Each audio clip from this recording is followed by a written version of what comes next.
얘도 출제되거든요. 보면 기출도 있죠. 기출도 있는데, 얘는 출제되는 게 어느 특정 단원이라든가 개념으로 나오는 게 아니고 다 묶어서 나와요. 묶어서. 두리뭉실하게 묶어서 한 문제예요. 그러니까 아까 전에 일탈했죠. 일탈은 일탈 자체로 출제를 하거든요. 독립적으로. 근데 나머지 개념들은 다 묶어서 출제해요. 묶어서. 그러니까 여러분들 이 단어 이거 싫어하죠. 공부할 건 많은데 정작 나오는 거는 많아야 한 문제예요. 많아야 한 문제. 근데 여러분들 이 단원에서 독립적으로 나오는 게 크게 두 파트가 있는데, 첫 번째 했던 게 얘는 독립적으로 나와요. 얘는 독립적으로 출제를 해요. 아까 전에 봤던 식으로. 다음 두 번째 독립적으로 나올 수가 있는 게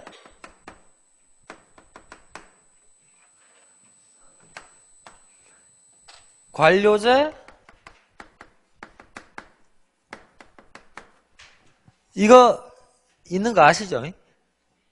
서로 뭐 하는 거? 비교하는 거. 관료제, 탈관료제 비교하는 거. 이거 아시죠? 이거 작년 시험에 안 나왔거든요. 작년 시험에서 관료제, 탈관료제 구분하는 문제 한 문제도 안 나왔거든요. 요거 여러분들 좀 봐두셔야 됩니다. 요거 제가 봤을 때 그래도 확률이 한 80% 이상은 되거든요. 아시겠어요? 일탈행동은 거의 99.99, 관료제, 탈관료제는 한 80%는 돼요. 근데 여러분들 관료제, 탈관료제 구분할 때는 제가 뭐 하면 된다고 그랬어요? 관료제의 특징, 장단점만 아시면 다 해결된다고 말씀드렸죠. 요건 여러분들 반드시 한번 정리는 하고 가셔야 됩니다. 관료제, 탈관료제 특징, 장단점 비교하는 거. 얘는 독립적으로 나올 수 있어요. 다음에 세 번째. 자, 하나 더 해보자.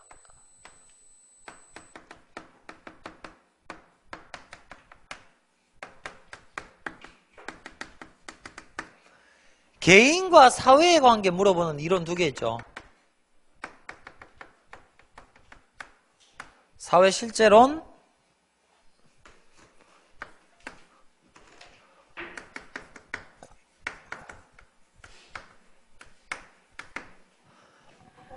이거 완전 쉽죠? 사회 실제 명목 이거 완전 쉽죠? 이것도 작년에 안 나왔거든요. 기출을 보세요. 작년에 안 나왔죠? 요것도 나올 확률은 요 정도 됩니다. 그래서 일단 지금 제가 적어드린 게 독립적으로 나올 수 있는 부분이고요. 나머지 개념들은 이게 참 뭐 같은 게 다 묶어서 한 문제입니다. 묶어서 한 문제. 불쾌하죠? 오케이? 그래서 일단 여러분들 뭐 오늘 시간 관계상 제가 일탈행동은 정리했고, 요 독립적으로 나올 수 있는 부분을 뭐 한다? 문제를 갖고 정리를 하고요. 요건 작년에 안 나왔습니다. 근데 올해는 이 주제들도 독립적으로 충분히 나올만 하거든요. 그러니까 정리는 하고 들어가셔야 돼요. 그리고 나머지 뒤쪽에 뭐 개인, 뭐 사회화, 집단 분류, 뭐 특히 뭐 자발적 결사체, 뭐 공식 조직, 비공식 조직, 여러분들 헷갈리는 거, 이건 여러분들 일단 문제를 한번 풀어봐 오고 가야지 또 편하니까. 일단 요거는 다음 시간 풀고 정리하도록 하고, 일단은 요 독립적으로 나올 수 있는 부분만 오늘 마무리를 짓고 가도록 합시다. 자, 이게 보시면, 자, 우리 16쪽 보세요. 16쪽. 여기 딱 보면 우리 교과서에도 뭐라고 나옵니까? 개인과 사회의 관계라고 나오죠. 사회 실제 명목. 이건 독립적으로 출제될 수 있으니까 봐두셔야 됩니다. 그런데 28번 문제가 뭔가? 우리 교과서에 보면 이런 내용도 있습니다. 사회적 상호작용 세 가지. 협동, 경쟁, 갈등. 근데 이거는 제가 있으니까 실어 놓은 건데 얘는 거의 출제될 얘가 독립적으로 나올 확률은 거의 제로에 가깝습니다. 근데 혹시 몰라서 여러분들이 협동, 경쟁, 갈등을 구분을 못할까봐 제가 한번 실어봤습니다. 자, 가와 나가 있는데 갈등만 떨어져 있죠. 나는 협동만 떨어져 있죠. 그러니까 이 그림을 어떻게 독해를 해야 되는가? 가는 경쟁, 협동과 구별되는 갈등이고요. 나는 경쟁, 갈등과 구별되는 협동이죠. 이렇게 잡아주시면 됩니다. 요 그림 자체가. 근데 뭐 이 그림 자체도 그렇게 크게 의미는 없고 제가 협동, 경쟁, 갈등을 한번 뭐 하기 위해서 구분하기 위해서 한번 실어봤습니다. 자, 갑시다. 1번. 개인뿐만 아니라 집단 간에도 나타나는가? 얘들아, 이거는 경쟁, 협동과 구별되는 갈등의 특징이 될 수 없죠. 왜? 협동, 경쟁, 갈등은 개인, 집단 다 나타나죠. 이거는 협동, 경쟁, 갈등이 뭐라고 보시면 되는 거예요? 공통점이라고 보셔야 되는 거죠. 그래서 1번은 구별 기준이 될 수가 없고요. 구분 기준이 될 수가 없고 틀렸고. 2번 가. 조직 효율성을 위해 구성원들 간에 장려되는가? 이것도 역시 구분 기준이 못 되죠. 갈등을 장려합니까? 아니죠. 뭐를 장려하겠습니까? 경쟁과 협동을 장려하겠죠. 역시 갈등의 구분 기준으로 이용될 수가 없죠. 다음 3번. 공정한 규칙의 준수가 필수적인가? 여러분들 공정한 규칙의 필수적인 거는 가가 아니고 나가 아니고 가가 되면 되겠죠. 협동과 경쟁은 공정한 규칙의 준수를 필수적으로 하죠. 하지만 갈등은 공정한 규칙이 깨졌을 때 등장하게 되죠. 그럼 답은 4번이겠네. 자원의 희소성을 배경으로 하는 거예요. 여러분들 경쟁이건 갈등이건 어쨌거나 먼저 차지하려는 데서 시작되는 거죠. 되겠습니까? 하지만 협동은 뭡니까? 공동의 목표를 위해서죠. 같이 잘 먹고 잘 살자죠. 하지만 경쟁 갈등은 뭡니까? 자기를 위해서 하는 거죠. 따지고 보면. 그래서 경쟁이 치열해지면 뭐가 된다고? 경쟁이 치열해지면서 뭐가 깨지면? 규칙이 깨지면 뭐가 된다? 갈등이 되는 거죠. 그래서 정답 몇 번 된다? 4번이 되는 거죠. 근데 여러분들 제가 이걸 실어놓은 이유는 혹시나 협동, 경쟁, 갈등을 모를까봐 실어놓은 겁니다. 이건 안 나옵니다. 너무 걱정 안 하셔도 되고 혹시나 싶어서 해놨습니다. 자, 우리가 볼 거는 29번부터죠. 자, 갑시다. 문제 읽으세요. 개인과 사회의 관계 나오는 순간 뭐를 떠올린다? 사회 실제, 사회 명목. 이거 정말 쉬운 이론. 근데 여러분들 이게 소방직에서 이 문제가 나왔었거든요. 하여튼 그런 거, 작년에 그 소방직 때문에 애들 다 망쳤어, 진짜. 소방직 붙은 애만, 붙은 애만 성공한 게 있으지. 저는 소방직 졸라 싫어합니다. 자, 갑시다. 근데 얘들아, 이거는 또 알아야 된다. 너희들 사회 유기체설 나오면 뭐 생각해야 되노? 사회 실제가 사회 명목이가. 사회 실제를 떠올려야 되지. 사회 계약설 나오면 뭘 떠올려야 되노? 사회 명목을 떠올려야 되지. 공무원은 그런 거 나온대. 아주 단순 암기로. 그래서 그건 여러분들 당연히 아셔야 되는 거고 나머지는 우리가 독해 능력이 필요하단 말이죠. 자, 갑시다. 갑. 프로야구 감독을 바꿨네요. 야, 이번에 두산 감독 누가 됐죠? 두산 감독 새로 임명했습니까? 아니 근데 나는 그 두산 감독 자른 게 이해가 안 돼. 아니 그 거지 같은 애들 그 한국 시리즈까지 끌고 왔다는 것만 해도 당연한 거, 대단한 거잖아. 대단한 거. 근데 그 우승 못했다고 잘라버리네. 야, 참. 하여튼 더러운 재벌놈들. 갑시다. 유중일이 이번에 연봉 확 뛰었죠. 기부를 딱 했잖아. 근데 기부 멋있다고 생각하니? 유중일이 기부 왜 했는 줄 아나? 우리나라 소득세법이 바뀌었죠. 이제는 기부가 예전에는 소득공제였는데 올해 1월 1일부터는 세액공제로 바뀌었거든요. 근데 유중일이 언제 기부를 했죠? 작년에 기부했죠. 그럼 작년까지는 그게 무슨 공제가 된다? 소득공제가 되거든요. 세금을 상당히 적게 낼 수 있어요. 이렇게 분석하는 참 저 나쁜 사람이죠. 순수한 의도로 받아들여야 되는데. 아니, 좋은 행위 하면서 자기한테 뭐 세금도 적게 낼 수 있잖아. 좋은 거지. 일거양득이죠. 그죠? 그죠? 그러니까, 근데 유중이는 정말 실력도 실력이지만 그 사람은 정말 천운을 타고난 것 같아. 완전 주원장 사주죠. 주원장 사주. 명나라 세운 주원장. 끝내는 1등을 하죠. 멋있죠.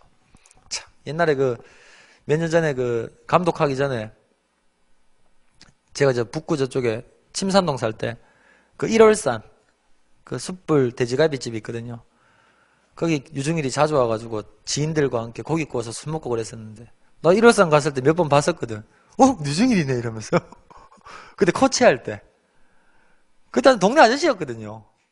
진짜 동네 아저씨였거든요.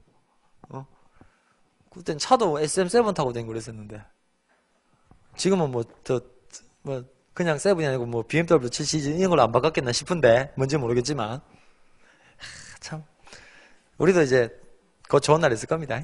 열심히 공부합시다. 전 열심히 수업하고. 자, 갑시다.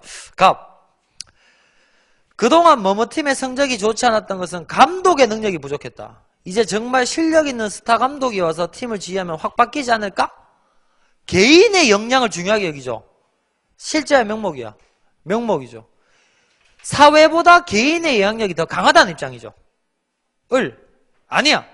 진짜 중요한 것은 팀만의 화끈한 공격 스타일과 끈끈한 조직력, 팀의 전통. 이건 뭐야? 공동체 전체를 중요하게 여기는 거지. 사회를 중요하게 여기는 거지. 사회, 실제. 갑시다. 1번. 이런 소설 잘 하셔야 됩니다. 갑은 사회가 개인의 집합. 사회는 개인과 개인의 합이다. 사회 명목. 사회는 개인과 개인의 합 이상이다. 사회 실제. 요건 여러분 좀 돼야 됩니다. 2번. 을은 개인의 행동이 구조화되어 있다. 이 구조화되어 있다는 게 뭡니까? 사회의 영향력을 받는단 말이죠. 그래서 여러분들 사회 실제로는 거시의 영향을 줬니? 미시의 영향을 줬니? 사회 실제로는 거시의 영향을 줬지. 사회 명목론은 뭐의 영향을 줬니? 미시의 영향을 줬지. 쌤님이 얘기하는 것까지만 정리하십시오. 그리 건 필요 없다. 다음 3번. 갑은 을보다 사회의 외제성을 중시한다. 외제성이란 건 우리를 둘러싸고 있는 거죠. 사회가 우리를 둘러싸고 있다. 실제야 명목이야. 실제죠. 정답은 몇 번? 3번. 4번은 아까 말씀드렸죠. 규범의 영향력을 중시, 실제. 거시의 영향을 줬다. 이렇게 정리하시고요. 다음 30번. 개인과 사회의 관계를 바라보는 관점, 가나. 갑시다. 개인을 사회의 구성 및 사회인식의 기본 단위로 봅니다. 이에 따르면 개인의 총화가 사회, 사회는 개인 간 상호작용의 축적 또는 개인의 심리현상으로 환원. 이게 아까 말씀드렸던 뭐죠? 사회는 개인과 개인의 합이다. 사회의 명목이죠. 그럼 나는 뭐라고요? 이에 대비된다. 사회 실제가 되겠죠. 같이 1번. 가는 개인의 자유의지보다 또 나왔네. 사회 규범의 영향력. 실제죠. 2번. 나는 사회를 개인에 외제한다. 답이네. 되겠죠? 이게 지금 서술이 비슷하죠? 이런 서술들은 다 정리해 두셔야 되고요. 다음 3번. 바뀌었지? 바뀌었지? 되겠죠? 다음 4번. 제도적 개입. 거시죠? 거시가 어디에 영향받았다고? 실제에 영향받았죠. 되겠죠? 다음 31번. 사회와 개인의 상호 영향. 역시 사회 실제, 사회 명목. 갑시다. 첫 번째. 개인의 행위는 사회 구조로부터 완전히 자유로운가? 예! 사회 명목. 아니요. 사회 구조가 전적으로 개인의 행위를 결정하는가? 예! 사회 실제. 그럼 다는 뭘까요? 둘 다. 아니면 둘 다 아닌 거. 그럼 이런 문제 나오면 어떻게 한다고? 가나만 갖고 답 낼 수 있다 없다? 있지? 다는 신경 쓸 필요 있다 없다? 없어. 주어진 조건 우리가 아는 것만으로도 충분히 답은 나온단 말이야 얘들아. 그걸 믿고 시험장에 가야 돼. 절대 스스로 자기를 의심하지 마. 알겠니? 내가 아는 걸로 문제는 다 풀 수 있다. 그걸로 가야 돼. 1번. 가를 가진 사람은 사회문제 해결 방안으로 의식개혁 중시. 맞네. 2번. 사회 실제로는 나에 가깝다. 맞네. 3번. 다에 따르면 개인은 사회구조의 형성 주체 동시에 구조의 영향 실제와 명목이 섞인 거 맞네. 되겠죠? 4번. 사회에 대한 개인의 자율성이 다에서는 부정되지만 가에서는 인정된다. 그러니까 다를 뭘로 잡으셔야 돼요? 실제와 명목의 관점이 혼재된 걸로 잡으셔야 되는 거죠. 3번 서술이 맞아야 되니까.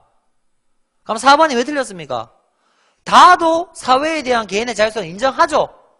그러면서 사회 구조의 영향력도 인정하는 거죠. 그래서 4번이 틀렸죠. 자율성이 부정된다는 게 아니고 인정이 된다고 보셔야 되는 거죠. 근데 여러분들 사회 실제 명목은 말 그대로 뭐만 아시면 돼요? 사회 실제 명목만 아시면 답 나옵니다. 요것도 독립적으로 나올 수 있대. 작년에 안 나왔기 때문에 올해 또 더 나올 수 있다. 쉬운 이론이니까 정리하고 가십시오. 자, 하나 있고. 다음 뒤쪽에 보세요. 사회 집단과 조직이 나오는데 여기 보시면 이게 있죠. 21쪽 38번 39번 관료제 탈관료제. 요 놈 역시 독립적으로 나올 수 있는 놈이거든요. 이것도 어렵지 않습니다 여러분들. 그리고 제가 관료제 탈관료제 이걸 또 되게 강조하는 이유가 이게 작년에 애들 쳤던 수능 문제에서도 관료제 탈관료제 구분하는 문제가 역시 또 출제가 됐거든요. 그러니까 그런 또 경향성이라는 걸 무시할 수 없으니까 요 테마도 잡아두셔야 돼요. 그리고 작년에도 안 나왔고 특히 공무원 사회가 대표적인 관료제 사회죠. 그럼 저것들 문제점 물어볼란가? 요거로 물어볼 수 있겠죠. 그러니까 요 주제는 뭐 어려운 주제 아니니까 좀 정리는 하고 갑시다. 자, 갑시다. 38번. 가나다는 관료제에서 나타날 수 있는 일반적인 문제점, 이와 관련한 설명으로 옳지 않은 것은 복잡한 규정으로 많은 서류가 만들어지는 과정에서 본연 업무 처리가 지연될 수 있다. 이걸 우리가 뭐라 부릅니까? 목적 전치라고 부르죠. 목적이 중요한데 오히려 그 목적을 달성하기 위한 수단이 목적을 뒤엎어버리는 거죠. 근데 여러분들이 굳이 목적 전치라는 표현을 모르셔도 문제 푸는 데는 지장 없습니다. 근데 혹시 모르니까 알아두시고요.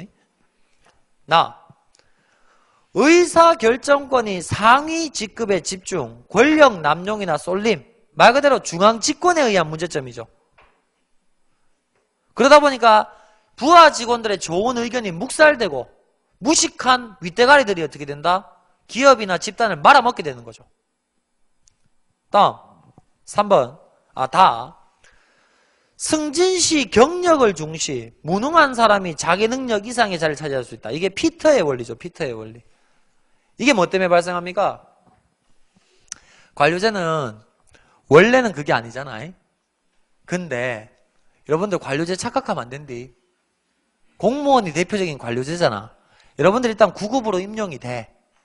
근데 9급으로 임용이 되면 한 어디까지는 올라가서 퇴직하드노? 못 가도 7급은 되고 뭐 또 조금 실력 있고 또 줄 잘 타면 한 6급까지도 가거든요. 그죠? 근데 보통 한 7급까지는 다 가고 퇴직하거든? 사고만 안 치면? 사고만 안 치면? 이게 뭘 뜻하겠니? 능력보다는 뭐를 중시해요? 근무 기간을 중시하는 거지. 여기서 발생할 수 있는 문제점이 뭐예요? 인간들이 무사 안일에 빠지게 되죠. 아이 뭐 그냥 뭐만 때우자? 시간만 때우자. 뭐는 하지 말고 사고만 치지 말자. 잘하려고도 하지 말고 못하지도 말자. 중간만 가자. 그러다 보니까 시간 채우고 있는 사람들이 올라가는 거죠. 그죠? 문제는 문제죠. 근데 여러분들한테 제가 조언하고 싶은 거는 꼭 이제 공무원 임명되면 꼭 이렇게 하십시오. 절대 잘하려고 하지 마십시오. 그렇다고 너무 못해도 안 되고요. 중간만 가십시오. 그럼 묵고 산다는 지장 없거든요. 괜히 막 잘하려고 이런 거 바꿔야 됩니다. 바꿔야 됩니다. 바꿔야 됩니다. 뭐 이거 개혁해야 됩니다. 이랬다가 어떻게 됩니까? 괜히 눈 밖에 나면 어떻게 된다고? 힘들어지죠. 그냥 시키면 시키는 대로 예 알겠습니다. 그럼 끝납니다. 그게 우리 관료제에서 살아남는 방법. 단점이잖아. 그치? 그래서 이 관료제의 문제점을 해결하기 위해서 등장한 게 뭐라고요? 탈관료제. 그래서 요즘 공직사회도 탈관료제적 요소가 되게 많아요. 되겠죠? 그러니까 들어가셔서 열심히 봉사하시면 됩니다. 그러면 잘 먹고 잘 삽니다. 걱정하지 마십시오. 자, 갑시다. 1번. 가는 목표 성취를 위해 융통성, 중요하죠. 융통성을 발휘할 여지를 확대함으로써 완화할 수 있다. 맞죠? 정해진 대로 하는 게 아니고 그때그때마다 자기의 뭐를 기지를 발휘할 수 있다. 융통성, 재량권을 확대한다. 그러면 목적 전치를 뭐 할 수 있다? 해결할 수 있겠죠. 맞는 말이고요. 2번. 나는 다양한 의사결정 구조와 방식 적용 완화할 수 있다. 맞죠? 중앙집권, 하향식이 아니고 상향식 의사결정 시스템을 도입하면 해결할 수 있죠. 되겠죠? 3번. 다는 맞죠? 인사관리에서 연공서열, 짬밥보다 뭐를 중요시 여기자? 성과를 중요시 여기면 무능한 사람이 승진할 수 없겠죠? 정답은 4번이겠네. 나와 다는 조직의 과학과 목적에 따라 조직 형태가 수시로 변화하는 과정. 에헤이. 관료제의 최대 장점이 뭘까요? 조직의 안정성이죠. 수시로 바뀌는 건 뭐예요? 탈관료제죠. 틀렸지? 그럼 뭐라고 고치노? 나다뿐만 아니라 가나다는 조직의 과학과 목적에 따라 조직 형태가 수시로 바뀌는 게 아니죠. 고정되어 있기 때문에 발생할 수 있는 문제점이죠. 여러분들 관료제가 무조건 나쁜 거 아닙니다. 안정성이란 거는 상당히 좋은 장점이에요. 근데 여러분들 듣기 좋은 꽃노래도 3번 이상 들으면 지겹잖아. 한우도 매일 먹으라 하면 지겹잖아. 그죠? 좋은 것도 너무 오래 가다 보면 단점이 등장할 수가 있단 말이죠. 되겠죠? 그럼 얘들아 탈관료제는 문제점 없나? 있지. 탈관료제는 뭐가 떨어지니? 안정성이 떨어진다는 문제가 있지. 그래서 요즘 현대사회의 조직 형태는 뭐와 뭐가 결합되어 있다? 관료제적 요소와 탈관료제적 요소가 결합이 되어 있는 거예요. 무조건 뭐가 좋다라고는 말할 수 없어요. 되겠죠? 다음 39번. 아래 회사와 같은 현행 조직 형태에서 일반적으로 나타날 수 있는 문제점으로 적절하지 않은 것은, 자 갑시다. 1번. 사원들이 생각하는 우리 회사 조직의 특성. 48%가 뭐라고 얘기했다? 명확한 업무 분화, 전문성. 43%가 규약과 절차에 따른 업무 수행. 이거 뭐죠? 시키면 시키는 대로 하세요. 설명서대로 하세요. 뭐의 특징이다? 관료제. 자, 관료제는 뭐라고 생각한다? 시키면 시키는 대로 하세요. 설명서에 쓰여진 대로 하세요. 이게 관료제죠. 당연히 그러다 보니까 창의성이 떨어지겠죠. 2번. 사원들이 생각하는 우리 회사 조직 개선 방안. 50%가 능력별 성과급제. 아, 이거 뭘로? 탈관료제로 가잔 말이지. 변화에 대한 현장 적응 능력 제고. 이게 뭐야? 재량권을 확대하잔 말이지. 융통성을 가지잔 말이지. 세 번째, 이게 26%고 16%가 뭐라 그랬습니까? 상향식 의사소통 체계. 맞죠? 그럼 관료제의 문제점이 발생했으니까 뭘로 바꾸자? 탈관료제적 요소를 도입하자. 갑시다. 지금 조직의 문제점이니까 관료제의 문제점 찾으면 됩니다. 1번. 상황 급변 시 유연한 대처 곤란. 관료제의 문제점 맞고요. 소수에 의한 권력의 독점과 남용, 관료제의 문제점 맞고요. 수평적 의사소통? 이거는 관료제야, 탈관료제야? 탈관료제죠. 되겠나? 틀렸지? 4번. 인간이 과업 수행의 주체가 아닌 객체로 전락, 인간 소에 발생할 수 있다. 관료제의 문제점 맞죠? 정답은 몇 번? 3번. 자, 2단원 절반 정도 했는데요. 다시. 얘들아, 이게 너희들이 적어도 1, 2월 문제풀이를 통해서 그건 하고 가야 돼. 뭐가 나왔었고 뭐가 나올까? 그거는 알고 가야 돼, 얘들아. 그러니까 제가 매 시간마다 이렇게 테마를 잡아서 간단 말이야. 나름 확률도 한번 예측을 해보고. 아시겠죠? 그러니까 1단원은 제가 하면서 다 정리해줬죠. 2단원 같은 경우 제가 봤을 때 올해 1탈행동 이거 나올 확률 되게 높습니다. 그래서 3가지. 아노미, 차교, 낙인. 이거 반드시 정리해 두시고요.